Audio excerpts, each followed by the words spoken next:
Moduyog sa panawagan pagkundinar sa korupsyon dinhi sa tibuok Pilipinas, dili lang dinhi sa Negros Oriental. Mga lipay kita nga kita mga sakop sa media, daghan kayong nanaway. Kamo po nabayran dili ni isyu sa media. Isyu ni sa korupsyon din sa gobyerno. No? Aksyon Balita!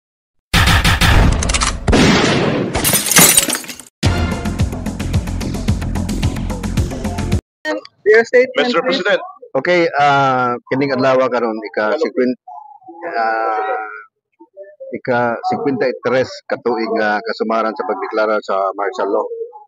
Sayod ta atong mga panahon na si Mary Joy wala pa ni matawo. Daghan pang wa matawo ni kay nagida pag 40 lag ni uban pre. No, but inyong na pamatian nabatyagan ninyo ang kaning epekto sa martial law. So nining adlaw karon nagkadungan ni gumikan sa issue karon sa national, kining issue sa corruption.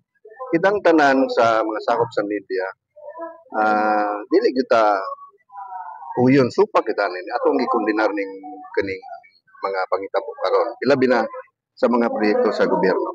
Kay sa itong tanan, ang Pilipinas dili pobre. Daghan kay mga rekurso, mga naturales ang Pilipinas. Lapad kay mga kayutaan diin ato mga agriculture sector. Daghan yun nga di guta magutman. Apan sa atong nakita karon lakip na gi ato pa na-appeal sa corruption ang mga abono sa atong mga mag-uuma. Nag-ilain lagi hapon sa kalisod ng atong mga mag-uuma samtang ang mga adunahan o mga giganting mga politiko sa nasod naglunang sa ilang mga katigayunan, no?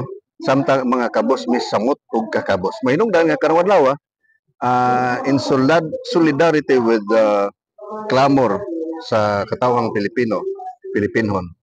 Nga kita moduyog sa panawagan pagkundinar sa korupsyon dinhi sa tibuok Pilipinas, dili lang dinhi sa Negros Oriental.